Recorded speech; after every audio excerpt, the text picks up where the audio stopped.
So there's my lovely brother, and we got some parts over here. So basically this is just a 137 Timbersled. I'm not sure if you can see anything, it's pretty dark in here, but yeah, it needs a lot of modification, and we're gonna do lots of work to the bike to lighten it up, because I think a lot of people are skeptical about how heavy it'll be, but we'll see. It's gonna be heavy, but it'll have a ton of balls too. So you can take this inside. That's a new rad for it. That's normal. Just take the box, or the that.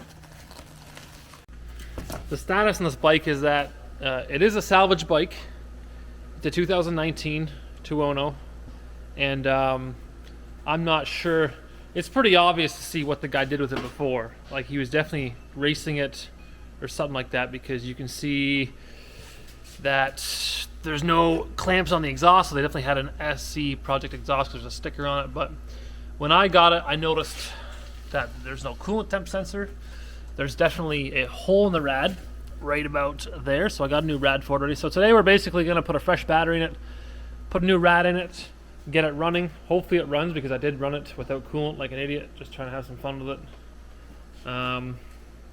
Yeah, maybe check some codes, and maybe we'll start pulling off some stuff like this back piece. But we're gonna weigh it first, basically, to see what the stock weight is. Probably can find it online too, but I think for the most part it might be around 400 pounds, maybe 430. So but we have to do a lot of stuff. A lot of this is gonna come off. We got to do different suspension on the whole thing, and yeah, it needs a lot of work here and there, sort of thing. So yeah, we'll start working on it, I guess. Here we go. As she sits, zeroed, 450 pounds, pretty much right even. It has maybe a quarter tank of fuel in it. Oil's full, but pretty low on coolant, so probably 460 by the time it's wet fully. Okay, so Lenny's gonna go ahead and take all these plastics off. A bunch of them are cracked, but we gotta get to that rad anyways. I did pick up a new battery for it, and this is not a lithium-ion battery. We did some research on it, and I just wasn't, sure about the lithium-ion, just because this thing's gonna be left outside and it's gonna be minus 30 at night and stuff like that. So we thought we would just go with the, I guess they call this lead acid. That's pretty much what they would call this, right, Leonard? And so we'll pull this one. I don't know if this one's shot or not, but it's not worth. We may keep it as a spare or something. But she's definitely dead, and if it froze, it's going to be garbage anyway. So we'll swap it out, and yeah, the new one should make her crank. We got to take this off. Yeah, it's going to be three. It looks like it's 3 bolts, and there's nylocks on this side here. So you got to kind of get a socket back in there, and there's going to be 2 there, and there's 1 higher. It's kind of got a plug in it here, so you got to pop that out, and that should come off. One thing we are going to do here is we're going to add some jumpers to run under this bracket, and the jumpers will come out up here. That way, if in the winter it does die, we can just pop this back cap off, jump the bike from the top here without having to take the whole seat off to get to the battery. Huh. Yeah, a little dirty in there. This air intake will actually work sweet, because it's high enough where the snow is not going to get in it. What we're going to do, we'll probably end up laser cutting a nice little grid for it in aluminum and put some frog skin over it. That way we can keep the snow out of it. Obviously we'll have to replace the air filter in there and stuff too, but should work pretty good. Much better. So while these guys are putting the new battery back in, I'm actually going to laser cut a piece of aluminum, and we'll put a little bend in it here so it perfectly fits this little section. We'll paint it nicely black, and it'll be super cute. Okay, so I just took this bracket off right here.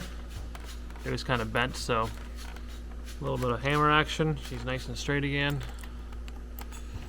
And we can... Alright, so just took this here, bent it a little more. If we tighten that up there now, she should come back nice and flush. So then we can go ahead and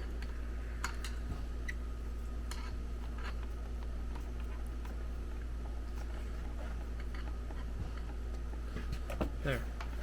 Now it's kind of a lip here, but so is the fuel tank. So what's this side look like? Oh, the other this side's got the lip as well. So. Kind of a chintzy bracket, but it will do. We got our coolant temp sense in there. We'll see what that does for us. Now, this rad is actually off of 2016. I know these bungs are good, but it's missing the bung on this side here. So if we have to, we can TIG weld it on, no big deal. Kind of weird to see the holes for the fans through the rad, never seen it before. So kind of interesting, but this one's in pretty good shape. So our rad is off. Wasn't too bad. A couple little wires. We did find that this bracket is cracked up here, so I'll have to, you can kind of see it, the rad hole on this side. So it's easy enough to take off when the new rad's on there, so we'll go ahead and at least get the new one installed and maybe get the bike running tonight. But kind of a chintzy bracket for the rad and ultimately the oil cooler all to hang on. I thought that would be maybe aluminum of sorts. Yeah, so this one has this fitting here where the new one does not.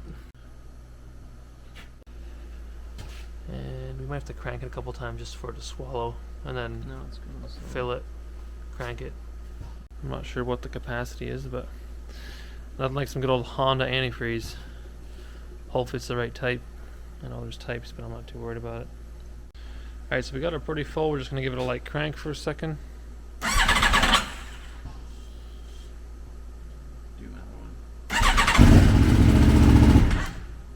Didn't want to do that, but it did it.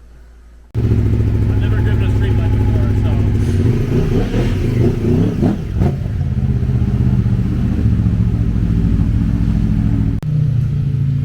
Oh, we got it going.